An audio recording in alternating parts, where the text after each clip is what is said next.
Hello, I'm your host, Richard Scuderi, and welcome to a new edition of Design for the Times. Well, I'm very happy to have in studio a guest that's been with me, I think maybe, Bruce, 3 times? 3 or 4 times, Richard. 3 or 4 times in our third season. So, I mean, of course, in the first, second, and now third season. So welcome to our program. This is Bruce Brodack, and he is the owner of Flemington Fan and Lighting.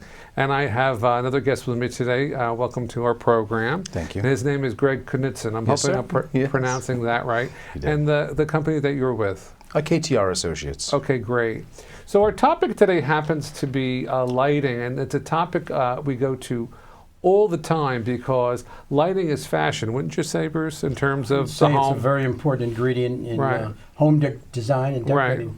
Now, I think lighting in general was always very important to a space and the aesthetics of a space, but I think when styles changed, when we had that, I don't know, 10, 11, 12, maybe even 15 year ago period where we went from truly traditional to sort of that new modern clean look, everything changed, and I think lighting became more important at that time. It now dominates a room. Right, because you didn't have those big heavy drapes. Everything became pared down, and color went away. So when you wanted to do a room and it's no longer colorful and it's no longer, you have a lot of lines to it, what is the thing in the room that's going to guide style? It's going to be the lighting. The lighting, yeah, it's the focal point of a room. Yeah.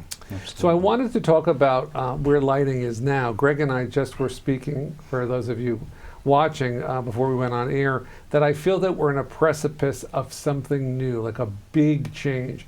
You know, you go to the lighting show in Dallas, when does that usually happen? It's June and in January. Right, so you have a good pulse on how things change slightly from year to year. But I'd say every sort of 8 to 10 years we have a big change. I notice in all my other things, in my fabrics, in my paint companies, I see a new style coming in. And one of the things that Greg and I just spoke about was sort of a return to color. I see color coming back in. I see very much more than ever of mixed styles where things are coexisting. Some are traditional, some are transitional, some are contemporary, just a mix of everything together. And I guess I've been doing this such a long time. Some of the things I started with, like, you know, hunter green and gold, are actually back. They're just reinvented Lots in a different gold, way. lots of greens. And I think now you started your first lighting store how many years ago? About 30 years ago. So 30 years ago, I bet you there are things 30 years ago that are back now, but sort of just reinvented in a different way. We try to keep them in the corner. I know, but no, the old Williamsburg, remember those? Right. But those Williamsburg brass chandeliers, in a way, are back because what are people looking for? The younger people. Gold, right? Gold is back, that's correct. How about the crystal you started with 30 years ago? That's correct. Crystal is back. Crystal is back. It's just that they're reinvented. That's exactly right. So I brought some images up and I want to discuss them. And then anything along the way that you think may be helpful for people in picking lighting now in 2022 will be helpful. Sure. Now, there's a really lovely, really formal image, and I'll let you guys speak to what this sort of trend is and the look is. I'll just say that it's very eclectic. It's modern in its shape, and it's an LED with crystal. I'm seeing these shapes coming in a lot now, consistent. In fact, you brought some different these type of shapes in your store. They refer to this online because I looked it up, and they refer to it as a Saturn shape. And if you look at this piece, what does it look like? It actually looks like a planet. With the rings of Saturn, yep. Right. The rings around the... it's contemporary, but at the same time, I don't know, it's contemporary, but it's sort of, there's that elegance of like a crystal look at the same time. Yeah, but you can also notice, looking at it, you have a contemporized fixture with that modern feel in a traditional background. Right. So you're seeing that eclectic aspect being brought into these environments. So, and the way manufacturers are designing a lot of their lights, that you can configure this light in a variety of different shapes and forms depending on how eclectic you want to make a room. The building looks like maybe a New York City building, and it looks really like a formal deco building, but see how much now that modern coexists with something that's so different, yet it's not so different. Yeah. And that's why I wanted to work on this today, because it really is an eclectic mix. Now, we're starting to see, this actually reminds me of your shop in this picture, Bruce, in particular, we're looking at this sort of a look, which always looked to me like sort of that dandelions blowing in the wind. How would you want to describe these fixtures? I'm hesitant to use the word pendant, Bruce, because everything can be a pendant. Any individual chandelier is a pendant. How would you describe these? I would say it's witty. Mm-hmm. I would say it has some classical designs in the crystal that's evident, and it also is modern at the same time with the fact that it's an orb. The orb shape, Mm-hmm. the round shape, and it's very full, even though it's a light, Exactly. whimsical piece. The fact of the density of the piece, you have, dimensions. You get volume inside Mm-hmm. the fixture, and I think it goes well with any type of interior design. How do you Yeah. feel about that, Greg? I think looking at this is accomplishing a variety of things. I mean, number one, you're getting a little bit of the believe it or not, softness, because it's drawing out like the blooming of a flower. You're seeing the mixed color tones between the silver and the golds in a very open and airy space. And then it's actually exemplifying a very European concept that's slowly translating to America, clustering. So instead of putting just one large fixture, Right. you're creating depth and you're creating actually texture to the space above you by creating the cluster. And it allows you to really fill that air nicely and create an I expression. think you hit on something, Greg, that I really wanted to talk about today. I think clustering you're going to see more and more, and it's a new trend. And I also see placement of lighting not to be always one dead center anymore. Right. Yes. And I think that's another new trend Yes. going into the next couple of years, where you're going to see in a corner of a room, maybe somebody has an upstairs sitting room, Right. and you'll see fixtures hung at different heights and sort of gathered. So I think that's one of the new trends, very eclectic. Yeah. What I liked about this presentation here is that you use the word gold, and that's exactly it. Yeah. You have a silver piece, but you have two different types of gold. And people that are millennials clearly are looking for gold. I mean, Yes. they're looking Yeah. for gold, men and women, but looking for gold. But people of maybe more towards our generation, I think about all the gold they just took out and replaced everything with a metal, another metal finish. And now are questioning where is gold? How has gold changed? And then you're Bruce. You're good always talking about the different types of gold, the original Right, sort of shiny right. brass, and then Well, the old Williamsburg polished brass. This That is we a had warm to gold. have. Yeah, this is Yeah. a warm gold, right. and it's very flattering. And you also noticed, and you brought it up, there's mixed finishes right. in that room, and we mix golds and silvers and blacks and oil rub bronzes in a lot of our fixtures, and it creates a warmth and an interest Sure. that goes a long way. Yeah. Right, and see, here we are again, probably that looks like Revere pewter or a very neutral tone, and what brings the fashion to this simple but elegant foyer, it's the lighting. Yeah. So let's move on to the next one. Now here is another orb, and I chose this for another reason, and that is because it really, we see sort of a formal Liberace-like In the chandelier center, yeah. encaged of a modern Making piece. quite the So- statement, but then so, exactly. so let's talk about this, because I think again this is trending on being a little bit of sort of a juxtaposition, a little bit of a jumble, and I think people are open to a little bit of a jumble. So I'm going to let either one of you, maybe Greg, you start with sort of describing this piece. Well, I mean, I think what's nice about it is it starts at the classic aspect of crystal. So because you look at what people are putting into these beautiful mansions, and they're really trying to make a statement, and they're trying to. I would say 99% of the facades are on that traditional aspect. So Sure. you want to draw out the traditional feel of the house, but then you have the nice swooping arms and the lines to kind of tie in with the trim work, the staircases. A lot of the linear aspects of it, or the geometric aspects of it tying into the house, and then the contemporized to throw again. People are, instead of just sticking with the quintessential traditional chandelier, wrapping that in an orb to create that statement, and that talking piece is at the end of the day, that's what we're trying to do. We're trying to create a statement piece to have a conversation about. It's not just a light anymore. It's to draw and have a conversation about all of the efforts that you've put in to the house around you. That's why I think it's very important, and I do a lot of shows on lighting, because it really is an education, and you really have to go to a place like Flemington Fan and Lighting that has a really good, very eclectic selection. Because I don't think off the top someone would say, give me a chandelier, encased in a globe. Yeah. But I think when they saw that, that would be, wow, that's this perfect mix between the husband's taste for traditional and wife wanting something updated, because it coexists together. And I also think, just in terms of color of things, now that there are so many mixed metal finishes and finishes, you have to come in and see that. You cannot pick that up on your computer screen. No. Correct. Exactly. Another interesting point is, remember we spoke about prominence and dominance, and also the density of that piece. Now you got a pretty standard conservative chandelier inside of the orb, right? Encased, ensconced. The orb brings density and size to the entire fixture. That's such a good point. So that particular piece, as most lighting in a room, will make a statement about the room and style and its importance. And that's the most dominant piece in that room, and it's going to stand out. That's your first impression. Again, another room, another foyer, where it's lovely, but what's leading the fashion in the house? It's definitely the lighting. And if I could interject too, to Bruce's point, to that, if you were going to put a crystal chandelier that size in a room like that, just segueing to budget slightly, because regardless of what you're building, there's always a budget involved. So now you can downsize the crystal aspect and create the space that you need and stay within your budget and achieve the same, actually achieve more. Yeah. Right. There's something also, Bruce, that you said that's so important, and that's why it's always good to use a designer. Designers will guide you quickly to the right thing so you don't make mistakes.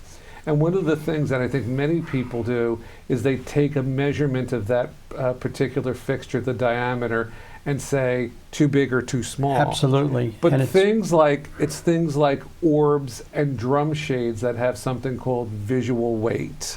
And you really brought that point home, is that something can be 24 inches in diameter, but and what is it? Be nothing, and not even see the piece. Exactly. And we bring that to the table just about every time we discuss a fixture in a formal room or a foyer. We talk about getting away from just the diameter, but the volume that the piece presents. Right, definitely. Would you agree with that? Absolutely, 1,000%. Now, do you think if this piece were, if the outer orb were gold, how do you think it would affect this, or do you think it would not work? I think it would work fine. I think what a lot of people are locked into is the fact that these companies have to hedge on what to bring in for the client base.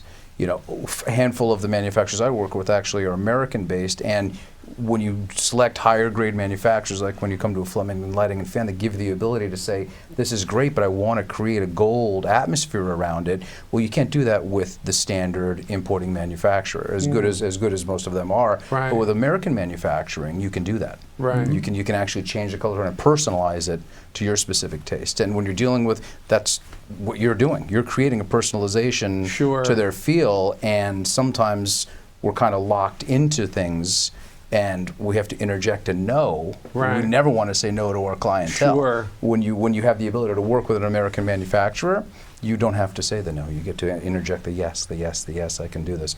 That and a beautiful brass tone would to me, bring it to the next level. I think that the piece could certainly work with more of a gold tone to it, but I don't think you'd get the sort of dramatic effect without it. Because here's the thing that people were making mistakes with pendants in the beginning. I would say maybe 5 or 6 years ago that when people were looking for pendants, what finish were they always asking for? Polished nickel, and all the nickel finishes. So they say, give me 2 cages or 3 cages, open cages, and polished nickel. And that they'd get it home and they'd hate it. You know why? It disappears. Exactly. Now you have something, you have neutral walls, you have these things dangling in the air, and there's no color to them. But those same open cages done in black or brushed bronze or something else, there's body to them. So this allows something, I think, to really, truly have a finished frame on it, and probably would work best in a gold finish. Let's go to the next one. Okay, I don't know how that... If I could add just one thing, you mentioned it. Okay. The contrast creates interest. I love the contrast magnifies and amplifies the center of the chandelier. Absolutely. It stands out. If it were gold, I think your eye would be taken away from that. That was a very good point about it disappearing. Sure. This piece will not disappear. Because what are these pieces doing? They're hanging in the air, and That's typically right. not where a lot is going on. So this is a piece that I absolutely love a lot. And for people that are hesitant of change, for people that are traditional, and as they should be, will have a traditional home done that way, here's a light fixture, whether it be a back door fixture or a front foyer fixture, or in this case, a table. Look, this is as up to date as possible, yet it's truly traditional, wouldn't you say? Some people call it a farmhouse look, but Right. it goes equally as well in any environment, whether it be formal, whether it be casual, or whether it be a farmhouse look. What's nice about these are pendants, is usually that's an area where you're cooking. So taking the glass out of it just is so much easier to clean Yes. and Yes. maintain. I like to joke around that they finally figured out how to keep the glass clean by eliminating Eliminating it. Well, plus I would imagine, number one, it makes the piece lighter, and in Yes. terms of cost, it has to be less expensive. Absolutely. Yeah, so I love that. I love the dark finish. I love the clean lines of it, yet it is as current today as it ever would be. Yeah. Let's move on to the next one, and this we're going to spend some time talking about. Yeah. This is what I'm starting to see for new looks with people. Again, gathered pieces. I'm working with a customer in Colts Neck right now who has a front foyer, 2-story, that is 18 feet wide and 32 feet long. Okay. So the problem that we've been having, not the problem, but the solution is, because the space is so big, how do you take a fixture like this and to distribute the light so it sort of flows, so it's not sort of like blocks of light? So we were working on some ideas, and maybe collectively we can come up with some suggestions with a fixture like this. Now, how would you categorize a fixture like this? What would you sort of call it style-wise? Or I don't think people could articulate to me what this is, but if they saw it in a magazine, they'd say, "Give me this." And in fact, that actually did happen. Someone said, "Give me this," and that's why I included it. Firstly, to me, it's an art form. Mm-hmm. It's a sculpture. Right. To address your last concern about how would you put something like that in a room, Or distribute it so that it's distribute it, put multiple fixtures. Right. You could have that round dish can be rectangular. right. And you could put 2 of them, or square, and you could have that throughout the room. Right. Again, the idea is to generate light, amplify a room, and have a look that's like no other. Sure. But that's a beautiful, beautiful piece. It's a statement piece, as lighting should be. That would be my description And, of it. and it is Greg? art. It is art, and that what you're trying to achieve is 2 things. And the difficulty that you you're confronting is trying to achieve these 2 things with 1 fixture. So you're achieving the look and the aesthetic and the feel of an artistic, kind of a thing to fill the height, because you're talking about as a 32-foot tall area. So you're going to have something that's going to create an artistic feel. It's going to fill the air, fill the light. But the one thing, and actually this picture points it out well, the one thing that this environment's missing, and what can be done in the environment you're talking about, is layered lighting with recess. Okay. So what we forget about a lot when we have all this space is, if we treat this truly as an artistic fixture and assume that the light that you're going to get from it is not going to be sufficient, this opens the door for us to bring in, and now that with the advent of LED and the technology built into the recess aspect, you can now highlight the fixture as a piece of art, create that layered lighting, but then also fill and create that volume feel with actual light. And if you used a fixture that had more color tones, going back to the brasses, with the color rendering indexes the way they are drawing those tones out now, you're actually achieving that much more of a brilliance. It's actually true. And you really, I would think, in a space that voluminous, you really wouldn't want that piece, or let's say there were several of them, you wouldn't want that to be the sole source of light in the room. That's correct. Yeah. You actually need something else to be supplemental. Yes, right. And then treat that as if it is a sculpture or an art piece. Yeah. Sort of the way it is. But I haven't coined a sort of a phrase for what this particular style is. And I'm actually, in a short period of time, having 2 people that said they want something whimsical. Someone said they want something that looks like art, or like an old, a mobile or something like that. But I don't really have a word. Like the first one, they said Saturn-like. I said, well, that kind of works. Is there sort of a word maybe for what this type of fixture is? I mean, to me, it's like a soft modern, kind of a soft modern kind of a feel. It's difficult to, ultimately, it would just draw along the contemporary lines of Yeah, things. so but- truly I should also say is that ceiling piece or treatment, that wood is not related to the chandelier. Oh, but But it I like how they, accentuates. Yeah. I like how they grounded it with the wood, Yeah. because I feel in this particular installation where again it's so monochromatic, the base is a neutral color. I feel if you didn't have that wood, not that it would get lost, but I don't think the intensity would be there. Do It you would just follow be a what I'm white saying? I room. agree. No, I agree. no. You're absolutely right. I think the wood intensifies the piece and vice versa. Exactly. I would call it a mobile. I love it. I Sculptured mean, mobile. I mean, do you know what happens when people get comfortable with a word? They're less afraid to say, "This is what I want," and I Right. want to like the Saturn piece. I'm like, "Oh, you mean the so and so?" So we'll come up with a word for it. Now let's talk about this, which I think is absolutely fabulous. It's old-fashioned and it's modern at the same time. Why don't I actually start with you, Bruce, about this piece, because you sell a lot of these in the store. We do. In fact, I bought one from you. I did an old like a upscale apartment house Right. in Milburn. right. I remember And that. we did this with the glass walls in the foyer on the front and the back. It just looked great. Let's talk about this sort of Sputnik look, if you will. And And what's interesting about these pieces, Framberg, one of our manufacturers, American made, incidentally, okay, they do a lot of fabrication. The finishes are fabulous, so you could have that in any finish you want. The pieces are movable, so you could change the look of that oh, what's interesting, because they rotate. You could move the arms, right? you could move the direction of the arms, but it's a great piece, and it provides ample light and the right kind of light. I love that piece. I think it's classic. I think you could do it in a traditional room; it would still work. Not all rooms, but you could do that in a lot of environments Yeah. where it would work. And I love the mixed metal here. I love the gold in this application with the black. I think it looks really nice together. You know what I also like about it, Rich? It's unexpected. So when you walk into an environment, you walk into a room, you expect the old-fashioned dish lights, Yeah. or the little round Yeah. 50 years ago lights. That's a statement piece. Flush and semi-flush fixtures have never been better looking, right? That's right. Absolutely. No, That's no, a great very piece. true. Greg, what do you think? What was your? Well, I think from a lighting standpoint, specifically to lighting an area, the nice thing about something like this, assuming let's say it's about a 20-inch diameter, typically you'd have 2 or 3 bulbs encased in glass, like Bruce was saying. Here, you're getting 6 bulbs. You're getting great. So you're actually creating filling the space with light, which is the ultimate goal. But then you're softening everything with the vintage bulbs. I think doing the offset of the vintage. It's giving a bulb- glow. You can even see it's sort of giving a glow and Exactly. an atmosphere. Yeah, the mixed metals are just great on it. I think this is the last one that I did, and I want to end because we have less than 5 minutes, and I have so much I still want to do. I wish these were hours so we can go through.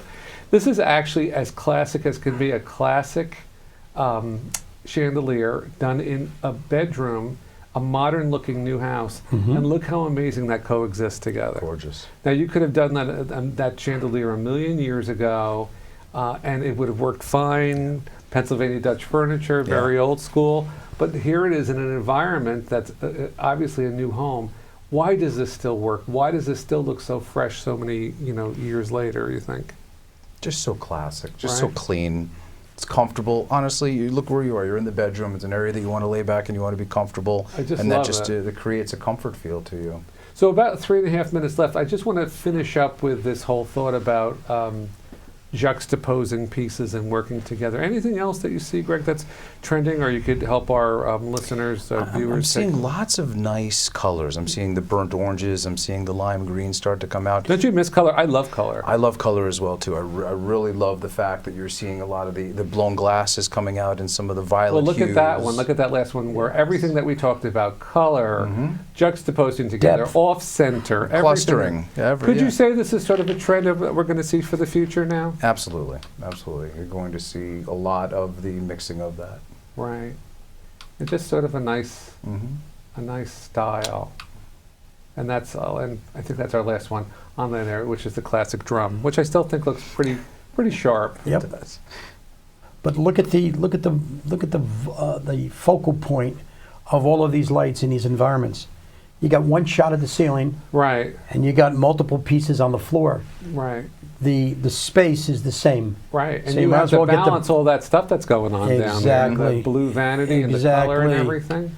And the light dominates the room. Yeah. And to that point, you see the soft whites and that more, even the Yeah. rattans are starting to come back. Well, coastal is a must for most people, especially the millennials, even if they live inland. So this is a great example to me of a nice coastal chandelier that you can do. Yeah. I could see this over like a dining Love table. that piece, or yeah. Even I maybe like the in a- beading. but even maybe smaller scale ones in a over night tables in a big master bedroom with an upholstered headboard, Yeah. right? So reinventing them, doing them A lot on of a people are different doing that. scale. Because that's what I think shows creativity. But what's exciting is there's more options and selections than there ever have been, and more for us to create the spaces.